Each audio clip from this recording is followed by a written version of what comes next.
अच्छा जी, ये गुरुकुल कब से चल रहा है और आपको प्राकृतिक चिकित्सा की प्रेरणा कहाँ से मिली? गुरुकुल को प्रारंभ हुए शरद पूर्णिमा को बाबा जयराम दास जी के जन्म दिवस पे आज से ठीक लगभग 3 वर्ष पहले गुरुकुल प्रारंभ हुआ। और गुरुकुल प्रारंभ करने की प्रेरणा हमें अमर बलिदानी भाई राजीव दीक्षित जी से मिली।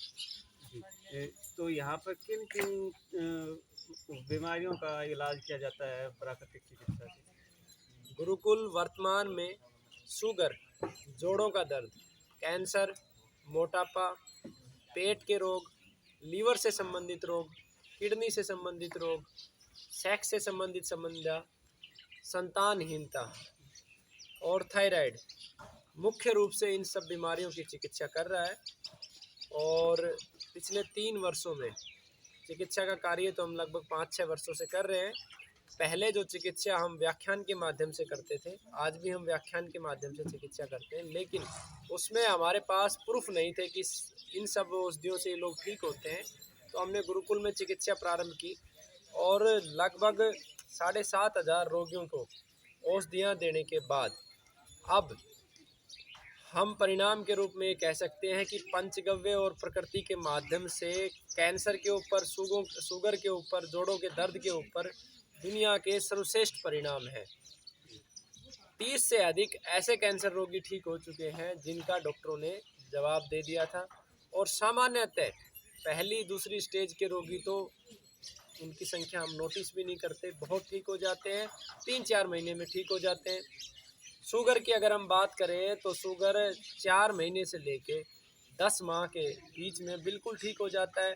जो साधारण शुगर रोगी है वो 4 महीने में ठीक हो जाता है। जो इंग्लिश मेडिसिन नहीं ले रहा वो 2 से 3 महीने में ठीक हो जाता है। जो इंसुलिन ले रहा है उसका कम से कम 10 महीने लगते हैं।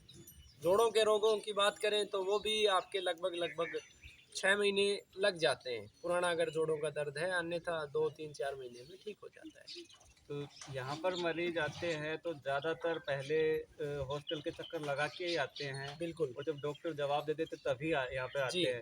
तो ऐसा क्यों है कि इस देश से ये प्राकृतिक चिकित्सा शुरू हुई और इसी देश में लोग विश्वास कम कर रहे हैं, डॉक्टरों पे ज़्यादा विश्वास कर रहे हैं? आपकी बात बिल्कुल सही है। इसका मूल कारण है शिक्षा।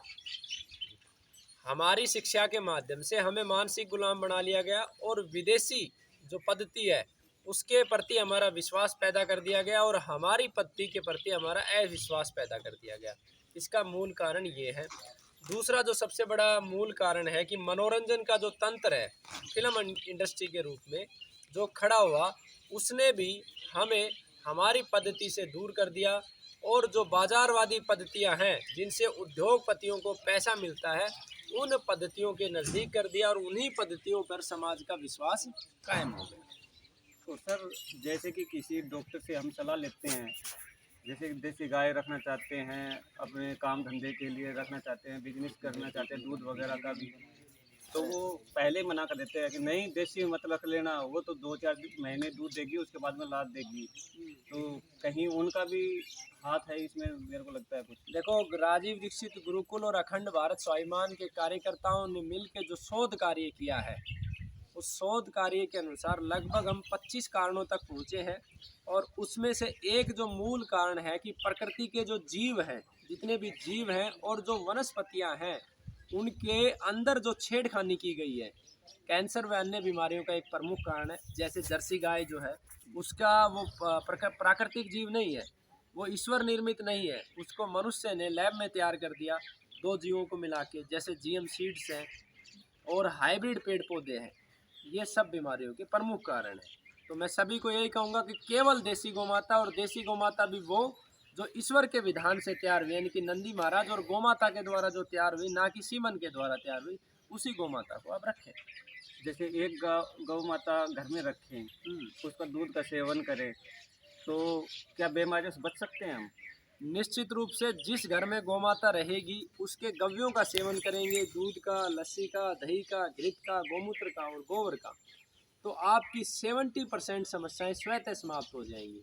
आपका शरीर फिट होगा, बीमारियों से आपको आरोग्य प्राप्त होगा, रोग प्रतिरोधक क्षमता बढ़ेगी, परिवार में प्रेम बढ़ेगा, कलेश कम होगा, बच्चा जो उस दूध का सेवन करेगा वो बुद्धिमान बनेगा। क्योंकि हमारे शास्त्र ये कहते हैं, जैसा खाए अन्न वैसा होए मन। तो अगर आप भैंस का दूध पिलाएंगे तो भैंस देखो एक बार घर से गुम हो जाए तो सर्च करने के लिए 5 आदमी जाते हैं, नहीं जाते हैं, तब भी बड़ी मुश्किल से भैंस वापस आती है। लेकिन आप एक उदाहरण मुझे बता दो कि देसी गौ माता जो परमात्मा के द्वारा तैयार की गई वो गुम हुई हो तो आप बता दो मुझे, वो अपने आप अपने घर पे आती है। तो जैसे सर पहले कहते थे कि गरीब की गाय होती है, लेकिन अब कुछ ब्रीडिंग वाले इतना भाव चढ़ा रहे हैं, उनको इतना कर रहे हैं, तो साधारण किसान के घर पे गाय होती है उसकी तो कोई वैल्यू नहीं होती है। और ब्रीडिंग वाले बहुत ज़्यादा महंगे करते जा रहे हैं, जैसे कि अभी सूरतगढ़ में 2.5 लाख की 3 लाख की भी गाय बिक रही है। तो क्या वो सही जा रही है, सही हाथों में जा रही है, जैसे कि उनकी बोली लग रही है अभी, उसके बारे में थोड़ा बताओ। देखिए, इस विषय में हमारा अभी तक कोई स्पष्ट मत नहीं है कि गौमाता की कीमत बढ़ना समाज के लिए अच्छा है या नुकसानदायक है। अभी इसके ऊपर हम कोई टिप्पणी नहीं करेंगे। हम सिर्फ ये एक संदेश के रूप में देना चाहते हैं कि पूरे भारत में जो भी प्राकृतिक गौमाताएं हैं, भले उसके नीचे 1 लीटर दूध हो और चाहे 15 लीटर दूध हो, सभी समान रूप से महत्वपूर्ण है। गौमाता का आपके घर पे रहना महत्वपूर्ण है, उसकी दूध की मात्रा महत्वपूर्ण नहीं है। रही बात जैसे ब्रीडिंग की जो है, उसके ऊपर हम भी चिंतन करेंगे। आज तक हमने इस विषय पर चिंतन नहीं किया, परमात्मा का नाम लेके हम चिंतन करेंगे। अगली बार हम आपको अवश्य बताएंगे इससे क्या फ़ायदा है और क्या नुकसान है। तो गुरुजी जैसे कि एक तो गाय हम घर पे रखते हैं और एक घूमने वाली गाय होती है, बाहर घूमने के लिए छोड़ते गोचर भूमि में, उनके दूध में क्या कोई अंतर होता है या एक समान निश्चित होता है? रूप से गौमाता के जो गव्य है वो अपने हर एक उसका पीक होता है, मतलब मैक्सिमम अधिक से अधिक लाभ उस गौमाता के गव्यों से मिलेगा जो गोचर भूमि में लगभग 6 से 8 किलोमीटर घूमेगी।